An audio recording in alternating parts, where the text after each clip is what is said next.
Here's the question of the day. Why do 90% of people fail in their fasting journey? Hi, I'm Chris James, and you're watching A Healthy Alternative. Today, we're going to be discussing why so many people fail at their fasting journey. Stay tuned. We're missing a piece of the puzzle. You start getting healthy and you just become a better person. We need to start focusing more on the individual.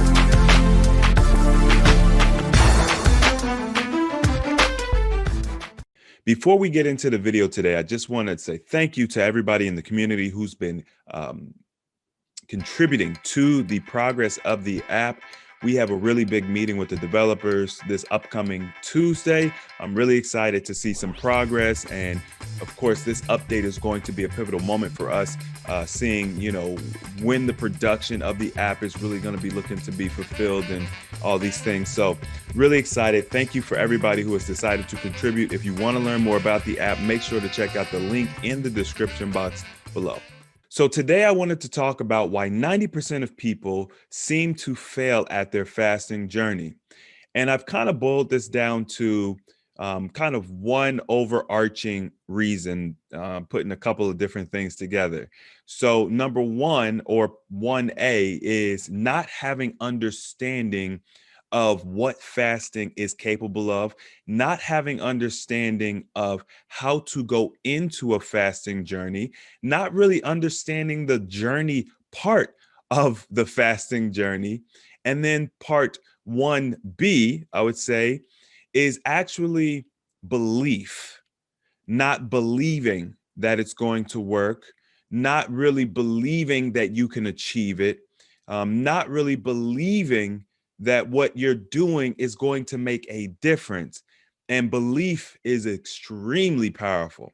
So it's kind of this combination of lack of understanding and not really having a good solid belief system as it relates to fasting.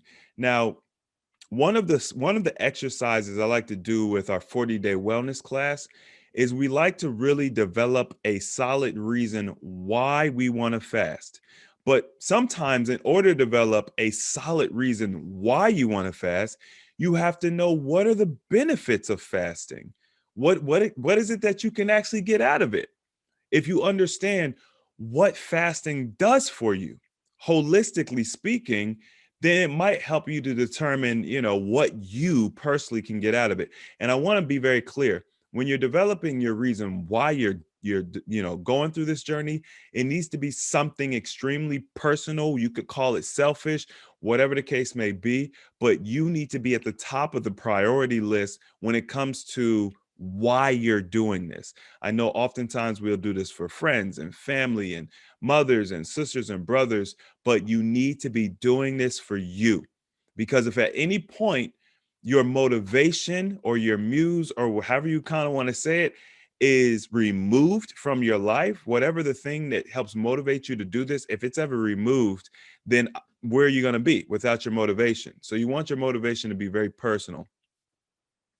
So understanding all of the factors that encompass a healthy fasting journey.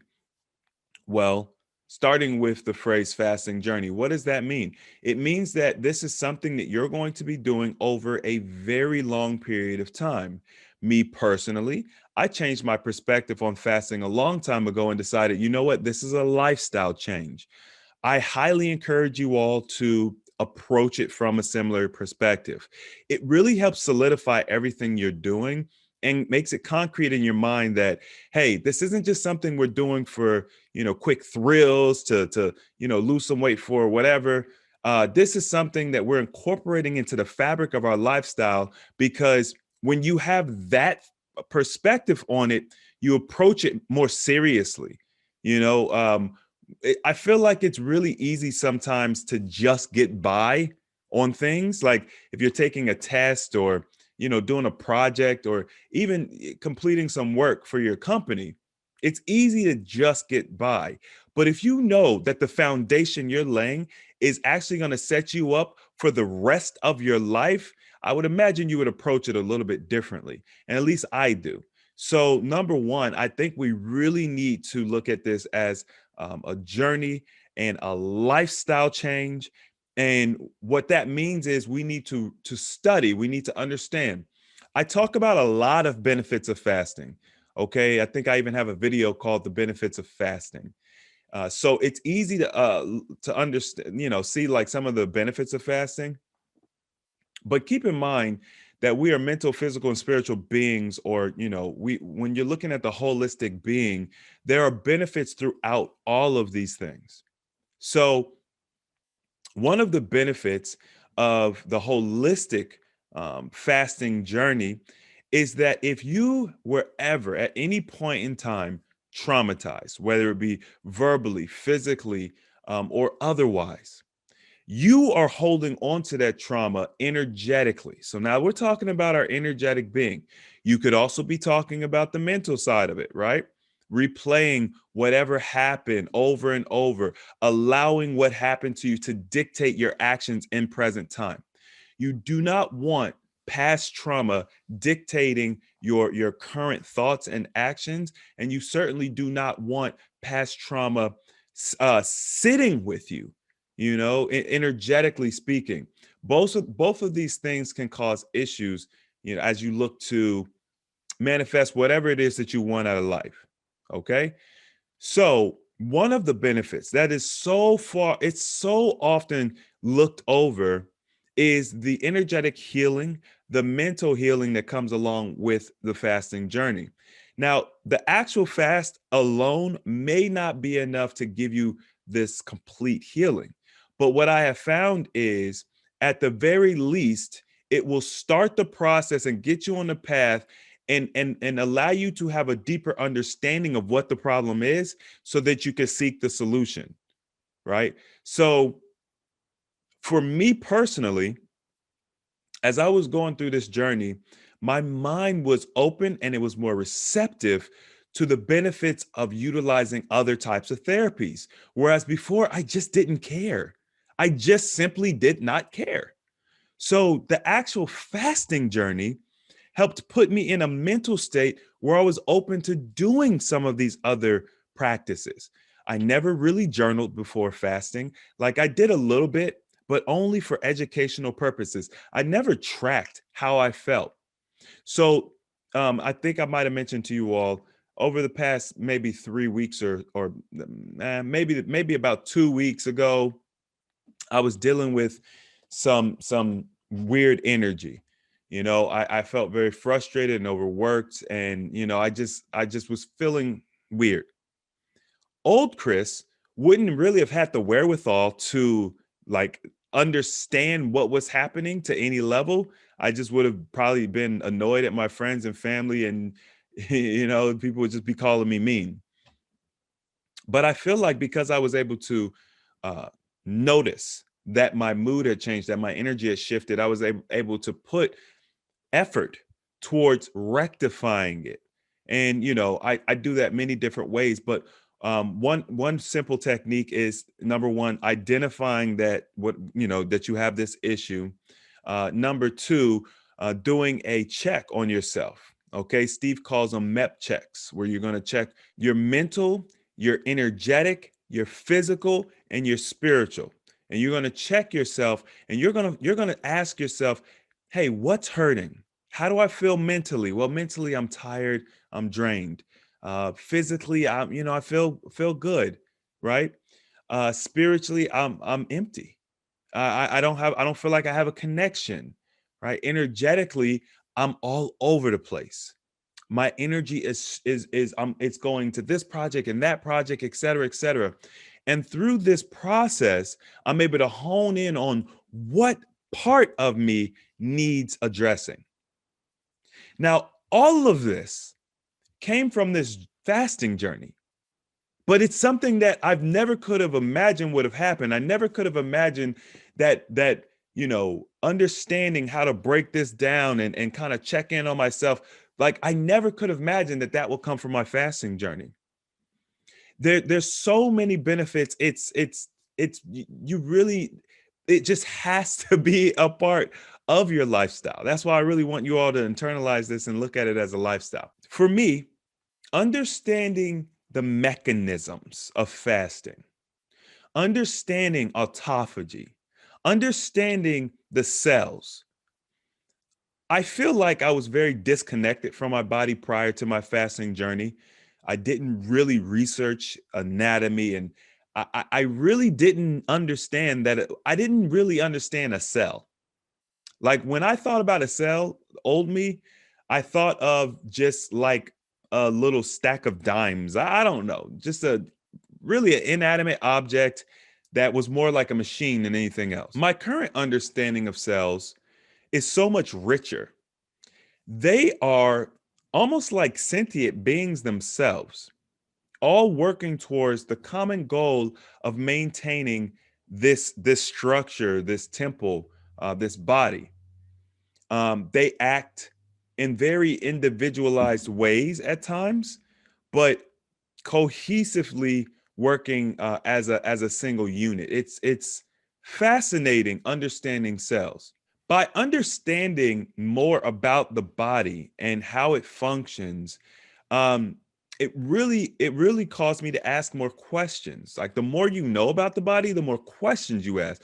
The more questions you ask, the more you know, the more questions you ask, right? So it becomes this desire, this craving to learn and understand more, which automatically leads you to deeper understanding.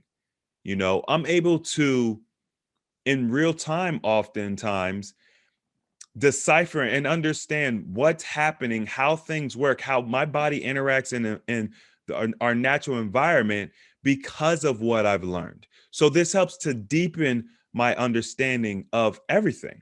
This understanding also helps me when it comes to my sensing, my ability to sense things. I'm way more in tune with energy and um, signals that my body sends me for various reasons. By getting understanding of the different systems of the body, it helps me to decipher what my body is telling me at any given time. And then that feedback I can use to make adjustments in real time that will benefit me, things that are optimal. I never understood truly what a runny nose meant, old Chris, right? I didn't understand what a runny nose meant. Now I understand what a runny nose means. It's a signal to my body. It could be an irritant in my system. It could be that I consumed something that is mucus forming. It could be toxic air, right? There's a couple different reasons, but by understanding why my body might be doing this, I can start honing in on my environment. What did I just eat? What am I breathing? What am I thinking about? What am I experiencing? Did the temperature drop? Like you could start thinking about all these different things and in real time make changes or alterations based on the feedback you're getting.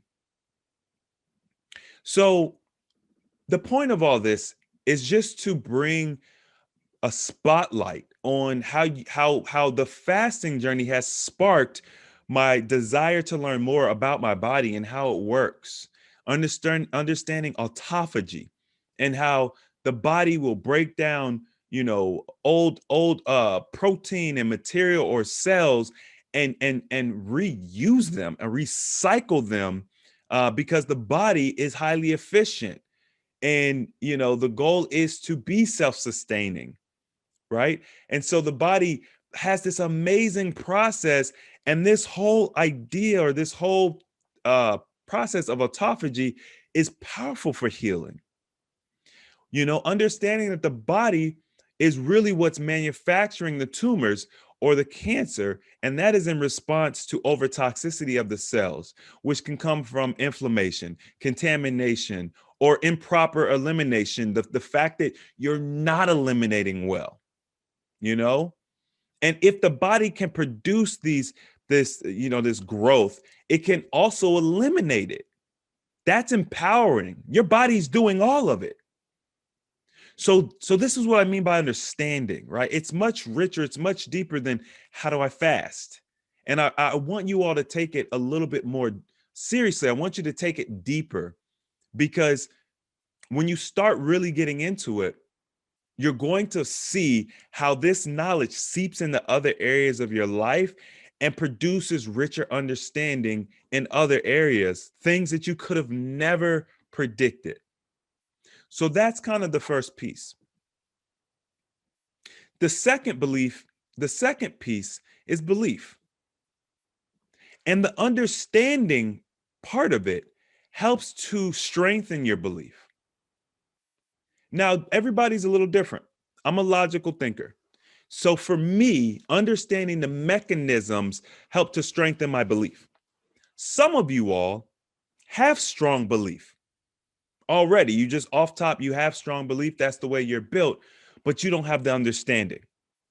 So, the reason why we have such a difficult time with this fasting journey is both of these things combined.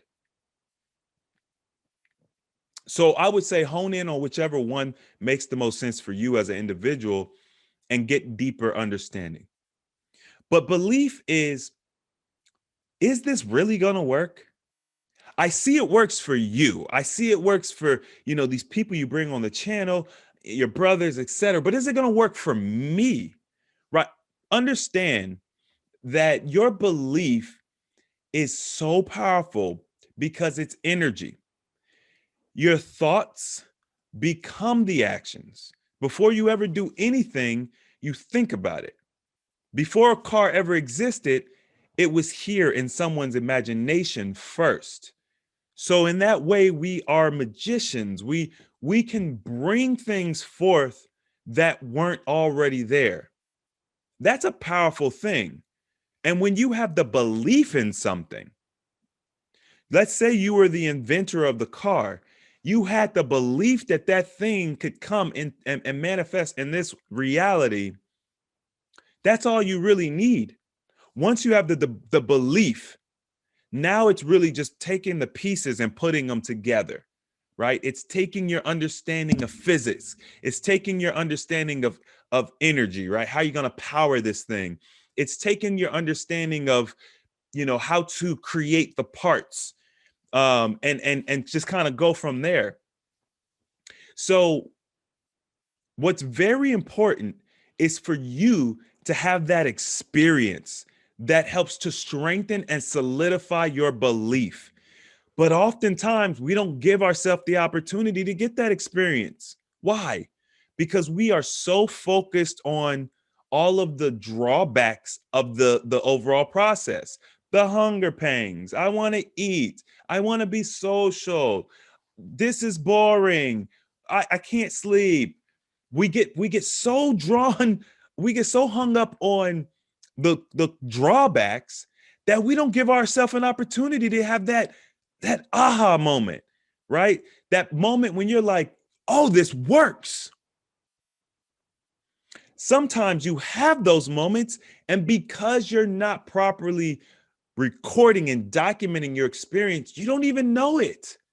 For me, my aha moment was, well, I had a glaring issue. I had an infection that was causing me irritation all of the time. I mean, I wouldn't say it was 24/7, but it was frequent enough to irritate me and agitate me on a regular basis. So I knew it was there.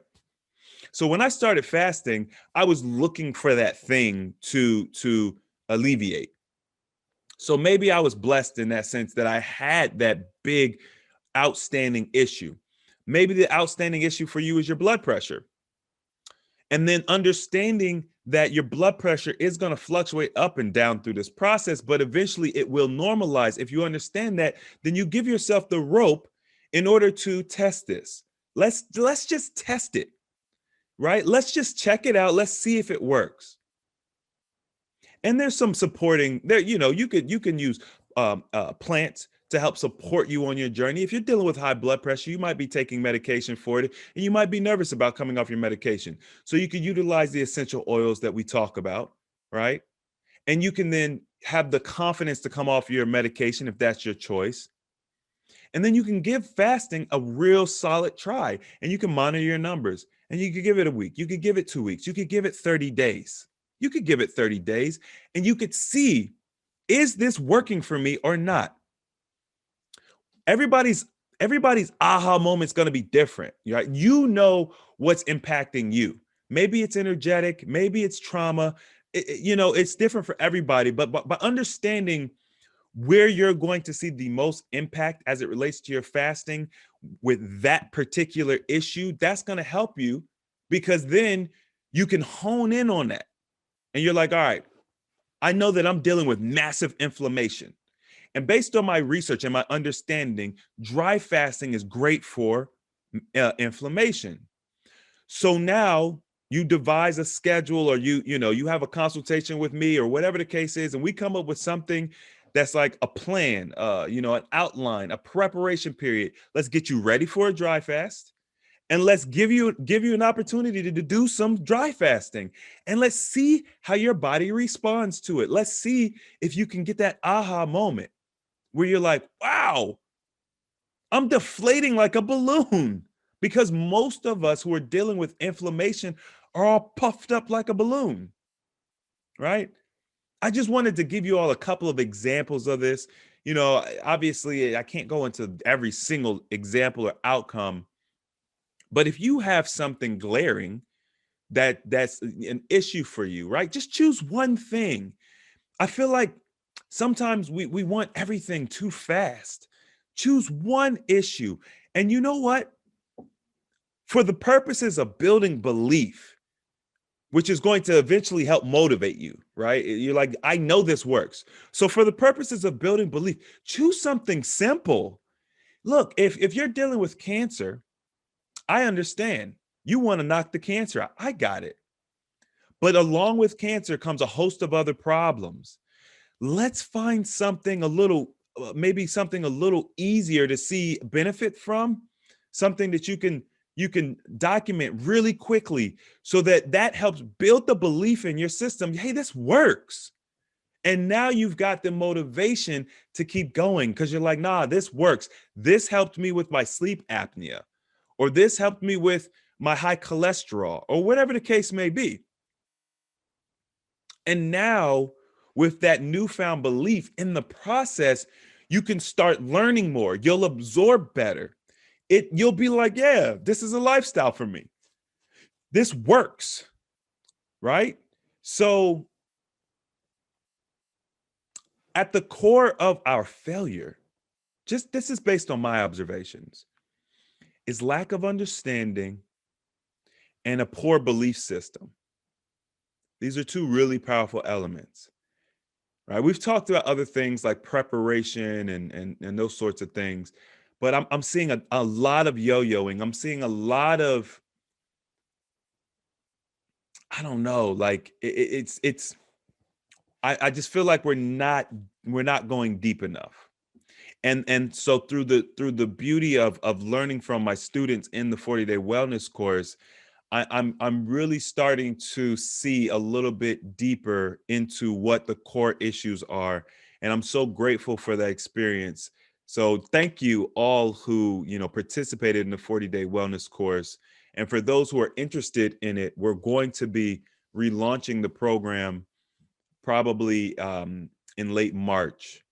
So you can kind of be looking out for that. But we're going to take a short break in between the classes because they're pretty intense, and we're finishing up the last class now.